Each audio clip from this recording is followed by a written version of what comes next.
पंचायत चुनाव में किस आधार पर तय होगा सीटों का आरक्षण? किस वर्ग के लिए कितने प्रतिशत सीटें होंगी आरक्षित? पंचायत चुनाव में महिलाओं के लिए क्या होगा खास? पंचायत चुनाव 2026 में क्या बदल जाएगा पहले की सीटों का आरक्षण?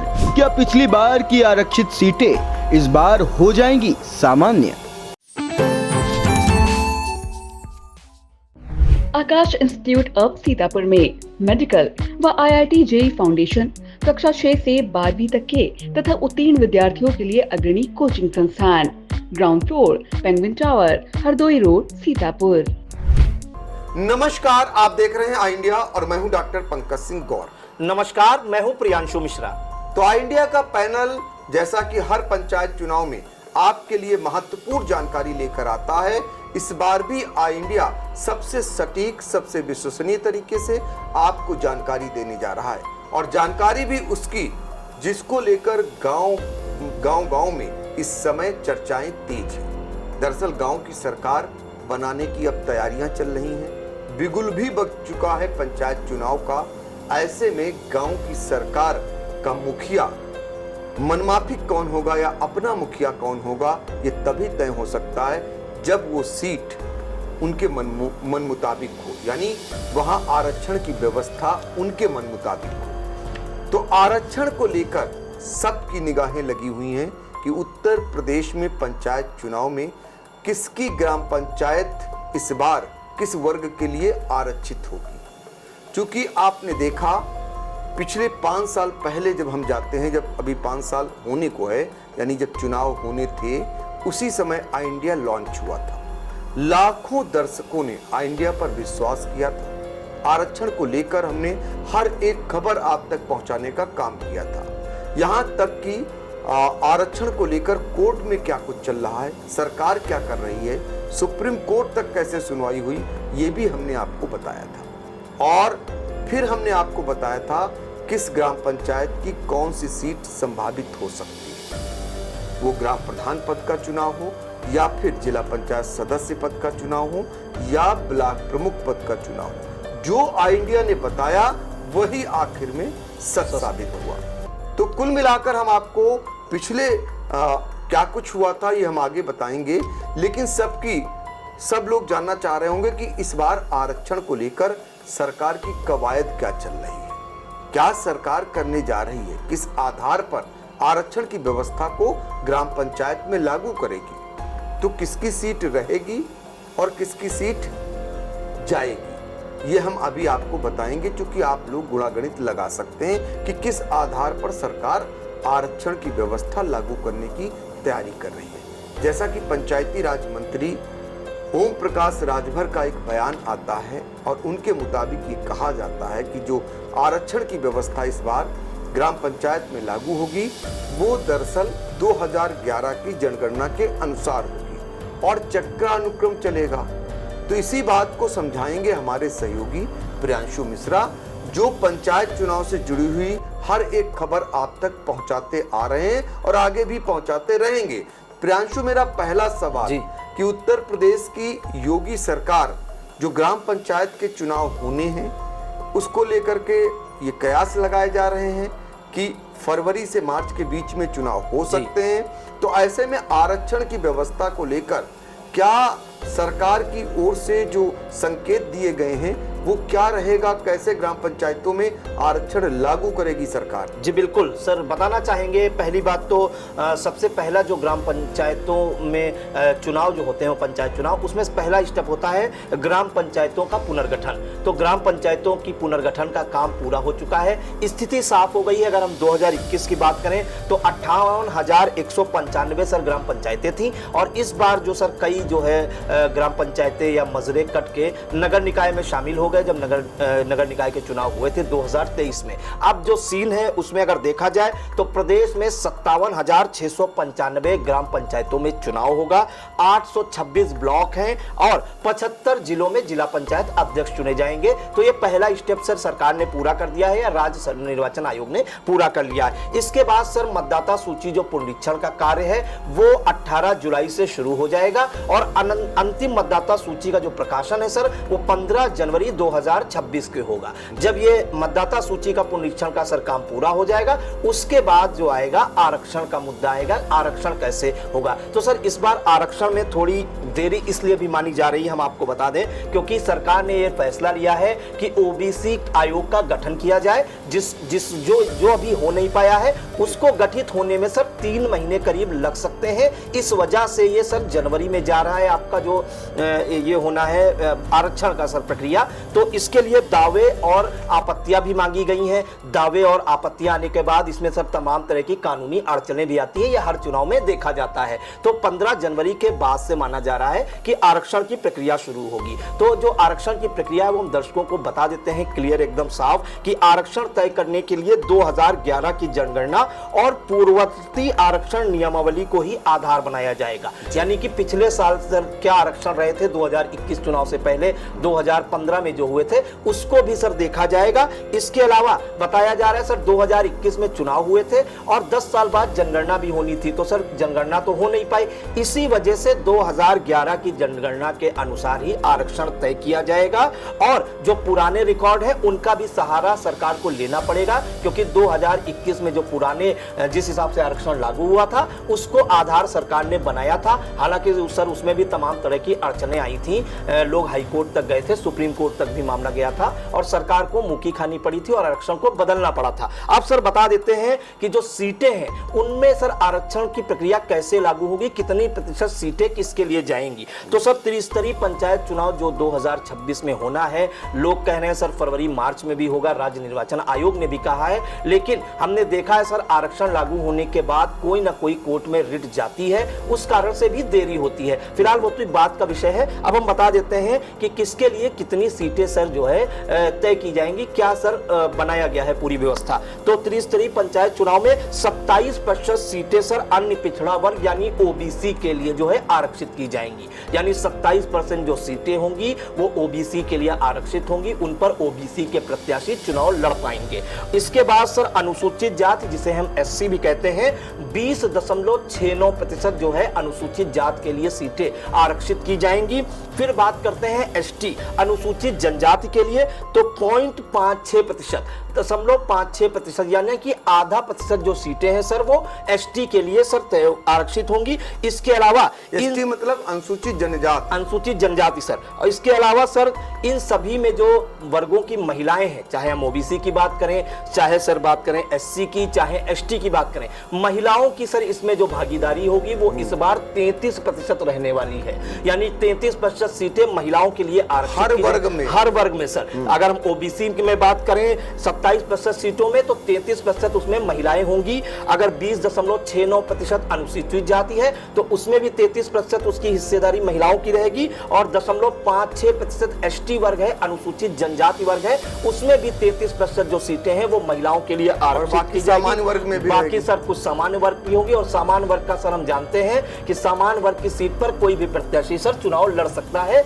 ये सभी को पता है। तो ये केवल ये व्यवस्था इसलिए लागू की गई है, सरकार का सर क्या सोचना है कि यह आरक्षण न केवल सामाजिक न्याय को बढ़ावा देगा बल्कि महिलाओं और वंचित तबकों को स्थानीय प्रशासन में निर्णायक भूमिका देने की दिशा में एक बड़ा कदम माना जा रहा है। तो सर अगर हम बात करें 2021 के बाद 2026 में जो पंचायत चुनाव होंगे उसमें कहीं ना कहीं जो 2021 में सीटें थे वो सर बिल्कुल बदलने के आसार है। अगर जनरल है तो ओबीसी हो सकती है, एससी सीट हो सकती है, अगर ओबीसी सीट थी तो सामान्य हो सकती है, एससी हो सकती है। तो ये फार्मूला सर जो है इस बार लागू किया जाएगा। बिल्कुल ज्यादातर सीटें बदल सकती हैं। जो अब तक का जो आरक्षण की व्यवस्था लागू करने की तैयारी कर रही है प्रदेश सरकार, उसके मुताबिक जो सीटें हैं जिनकी पहले से यानी मान लीजिए कहीं सामान्य सीट थी या आगे चलकर एससी थी या ओबीसी की थी तो वो सीटें परिवर्तित हो सकती हैं, उनके चांस ज्यादा हैं। अब मोटा माटी आपको बताते हैं जो प्रियांशु ने बताया वो जरा उस पर गौर करिए। सबसे बड़ी बात इस बार राज्य सरकार ये करने जा रही है कि जो 33% महिलाओं का आरक्षण है वो हर वर्ग में रहेगा। वो सामान्य वर्ग में भी रहेगा, एससी एसटी वर्ग के लिए जो आरक्षित होंगी वो भी रहेगा और जो पिछड़े वर्ग के लिए आरक्षित होंगी सीटें उसमें भी रहेगा। एक तो बात ये हो गई। दूसरी महत्वपूर्ण बात ये है कि 2011 की जनगणना के अनुसार जो 2011 की जनगणना है उसी आधार पर आरक्षण की व्यवस्था लागू होगी। ये समझ लीजिए मोटा मोटा जैसा कि अनुमान लगा रहे थे 2021 वाला आधार माना जाएगा, तो कतई नहीं। अभी तक जो तैयारी चल रही है उसमें 2011 की जनगणना का आधार आरक्षण में लिया जाएगा, चक्रानुक्रम में होगा और हर वर्ग के लिए आरक्षण में जैसे मैंने बताया कि 33% सीटें महिलाओं के लिए आरक्षित होना अनिवार्य कर दिया जाएगा, उनके लिए आरक्षित हो ही जाएंगी। हालांकि सभी जानते हैं कि महिलाओं का अभी भी किसी भी पद पर महिलाएं बड़े बड़े पदों तक हैं। आज देश की प्रथम नागरिक भी महिला ही हैं, लेकिन ग्राम पंचायतों की सरकार जो महिलाएं चला रही हैं उनमें ज़्यादातर उनकी कमान उनके पतियों के हाथ ही रहती है। वो पूरी तरीके से कहीं ना कहीं रबर स्टाम्प जैसी रहती है। ऐसा नहीं कि कुछ महिलाएं नहीं अपने आप काम कर रही, कुछ महिलाएं मिसाल भी पेश कर रही जो जनप्रतिनिधि बनी, लेकिन बहुत सारी महिलाएं वो जिला पंचायत में हो या फिर ब्लॉक प्रमुख के पद पर हो। तो ये हो गया। तो पिछले चुनाव में जो नियमावली में निर्धारित की गई आरक्षण की रोटेशन की व्यवस्था, उसका भी पालन किया जाएगा। ये महत्वपूर्ण बात है। जो पिछली बार नियमावली में रोटेशन की जो व्यवस्था जो लागू की गई थी, उसका भी इस बार पालन किया जाना अनिवार्य रहेगा। ऐसा बयान जो पंचायती राज मंत्री हैं ओम प्रकाश राजभर की ओर से पिछले दिनों दिया गया था मीडिया को, और पंचायती राज निदेशालय में विभागीय कार्यों की जो समीक्षा बैठक थी उसी दौरान ये बयान दिया गया था। अब जरा हम आपको बता दें, पिछली बार जब आरक्षण की व्यवस्था प्रदेश सरकार लागू कर रही थी तो वो मामला हाई कोर्ट से लेकर सुप्रीम कोर्ट तक पहुंचा और सीतापुर से भी एक रिट महत्वपूर्ण दाखिल हुई थी, सुनवाई हुई और सरकार के फैसले के विपरीत सुप्रीम कोर्ट से जो निर्णय हुआ, आखिर में जो आरक्षण की व्यवस्था राज्य सरकार ने लागू की थी, यानी योगी सरकार ने लागू की थी, उसे बदलना पड़ा था।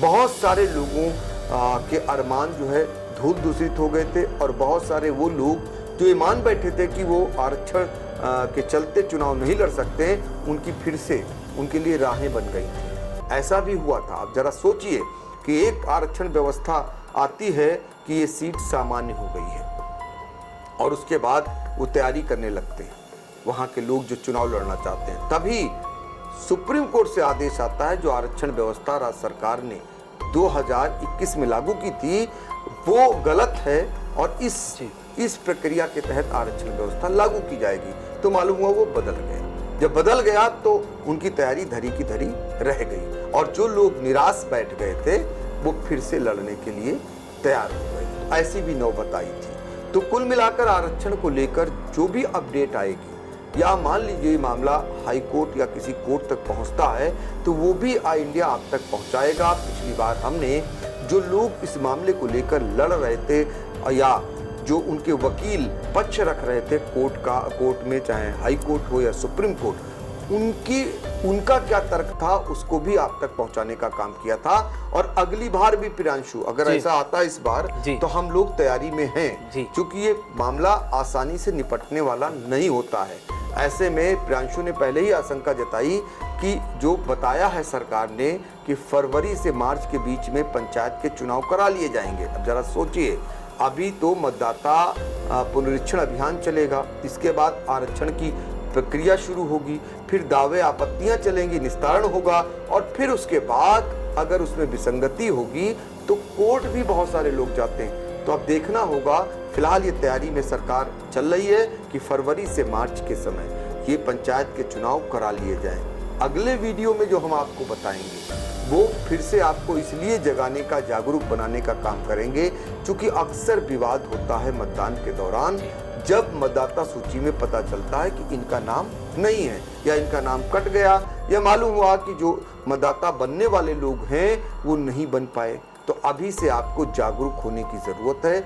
मतदाता सूची पुनरीक्षण का अभियान कब कब कहाँ होगा, कैसे होगा, कैसे घर बैठे बनेंगे, कहाँ आपको जाना होगा, कैसे बीएलओ आपके पास पहुंचेगा, ये भी हम अगले वीडियो में आपको बताने वाले हैं। तो लिहाजा आप लोग आई इंडिया को सब्सक्राइब कर लें और हर एक खबर पंचायत से जुड़ी हुई जरूर देखें। प्रियांशु अगले एपिसोड में हम फिर बताने वाले। कुछ और वाले। तो नहीं बोलना आपको? सर इसमें इससे पहले एक छोटा सा सर है, वो तो प्रक्रिया चली रही है। इससे पहले सर एक अभी वार्डों का निर्धारण भी होना है। जो जिला पंचायत सदस्य के प्रत्याशी हैं वो वार्ड के हिसाब से होता है, और क्षेत्र पंचायत सदस्य का भी चुनाव होता है सर, वो भी वार्डवार ही होता है। तो अभी वार्डों का निर्धारण भी चल रहा है सर। मतदाता सूची पुनरीक्षण अभियान के साथ साथ वार्डों का आरक्षण भी हो जाएगा, जिसके लिए आपत्तियां और सुझाव भी मांगे गए हैं। तो ये कोई बड़ी बात नहीं है। वार्ड जिस हिसाब से सरकार निर्धारित करेगी या राज्य निर्वाचन आयोग निर्धारित करेगी, उसी हिसाब से जो है प्रत्याशी चुनाव लड़ेंगे। और सीन पहले ही सर क्लियर हो चुका है। 57,695 ग्राम पंचायतों में ग्राम प्रधान और पंच के चुनाव होंगे, या जिन्हें ग्राम पंचायत सदस्य कहते हैं। 826 ब्लॉक में जो है ब्लॉक प्रमुख चुने जाएंगे। 75 जिलों में जिला पंचायत अध्यक्ष, और इसके अलावा जिला पंचायत सदस्य और क्षेत्र पंचायत सदस्य जो है वो वार्डवार चुनाव होंगे, जिनके लिए वार्डों का आरक्षण सर उसकी प्रक्रिया चल रही है। बिल्कुल। तो ये आरक्षण को लेकर के जो अहम जानकारी है वो हमने इस वीडियो में दी, लेकिन आगे चलकर हम मतदाता पुनरीक्षण का कार्यक्रम कब कैसे रहेगा ये पूरी जानकारी आपको देने वाले हैं। तो फिलहाल इस वीडियो में इतना ही, और हमें दीजिए इजाजत, और आगे के वीडियो को देखने के लिए आप लोग हो जाइए तैयार। नमस्कार।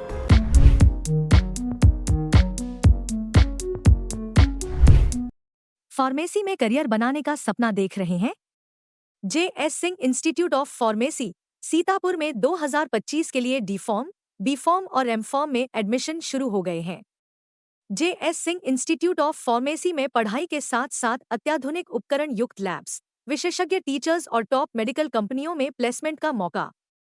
यहाँ पर स्टूडेंट्स को वर्कशॉप, खेल-कूद, इंडस्ट्रियल एवं हॉस्पिटल विजिट भी कराई जाती हैं। दवाओं की दुनिया में उतरकर अपना भविष्य संवारें। अभी एडमिशन फॉर्म भरें।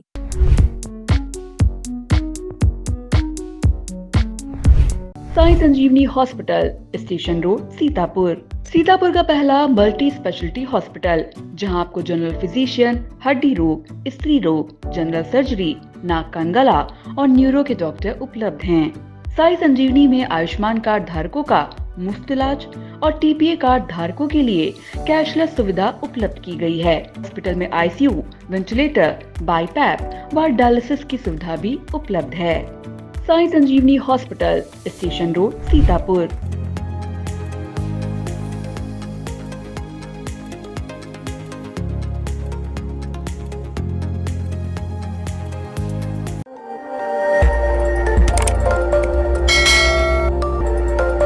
खबर आपकी, नजर हमारी। देखते रहिए आई इंडिया।